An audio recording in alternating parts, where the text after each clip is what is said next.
কেমন হয় যদি আপনার এমন একটা সুন্দর বাসার সামনে এত সুন্দর একটা মানে বসার প্লেস, তার সামনে হলো নদী এবং এর আশেপাশে ছোট ছোট অনেকগুলো দ্বীপ। তো এই জায়গাগুলা এতটা পরিমাণ সুন্দর যে মানে চোখ দিয়ে মানে দেখলেই একেবারে মানে মন জুড়ায় যায়। তো এত এত সুন্দর প্লেস, মানে ছোট ছোট দ্বীপগুলো এখান থেকে দেখা যায়। তারপরে যে নদীটা, এটা অনেক বড় নদী, এটা মেবি খাগ মানে খাগ নদী বলা হয়। তো নদীতে সবকিছুই চলে, স্পিড বোট হতে শুরু করে শিপিং বোট, তারপরে ফিশিং বোটও দেখা যায় মাঝে মাঝে।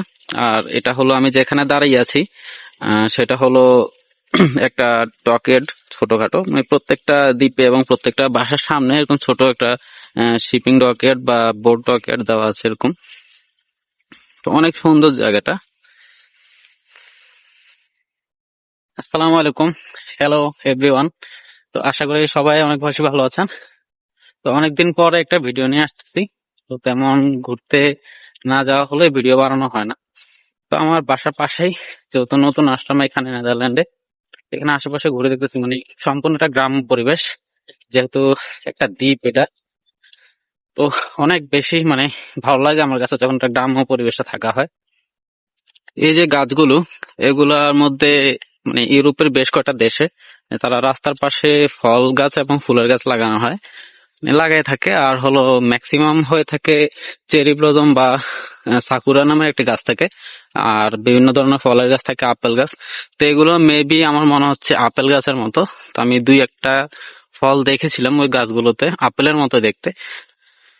মানে এগুলো যখন এখন শীতের কারণে জায়গাটা একেবারে মানে গাছে কোনো একটা পাতা নাই, আর ফল তো দূরে থাক। আর যখন গরমকাল মানে গ্রীষ্মকাল হয়, তখন এই গাছে পরিপূর্ণ পাতা থাকে এবং মানে দেখতেও রাস্তার পাশে, রাস্তার দুই পাশে এত সুন্দর একটা মনোরম দৃশ্য উপভোগ করা যায়। এটাই অনেক সুন্দর করে মানে রাস্তাটা করা হয়েছে দুই পাশে, যেন এই পাশে হলো এটা মানে শিপইয়ার্ড বলতে পারেন, এখানে যত বোট গুলো এখানে রাখা হয়েছে। আর এই পাশে হলো এটা টেনিস কোর্ট, মানে এই দুইটা, একটা অনেক বড়, বিশাল। তো আমি যেহেতু গ্রামের ছেলে, তো গ্রামে থাকতে বেশি স্বাচ্ছন্দ্য বোধ করি। তো এখানেও আসার পরে দেখলাম যে আমি যেখানে আসলাম এই জায়গাটাও গ্রাম্য পরিবেশ সম্পন্ন, বিস্তীর্ণ, একেবারে খোলা মাঠ, আমার রুম থেকেই দেখা যায়। তারপর আমি ঘুরতে বেরিয়ে চলে আসছি, জিনিসগুলো মিস করা যায় না, অনেক সুন্দর সুন্দর পাখি। তারপরে একটা ইন্টারেস্টিং ব্যাপার হলো, এইখানে বক দেখতে পেয়েছিলাম গতকালকে। তারপর অনেক ছোট ছোট পাখি আছে এখানে, মানে ঘোরাফেরা করে।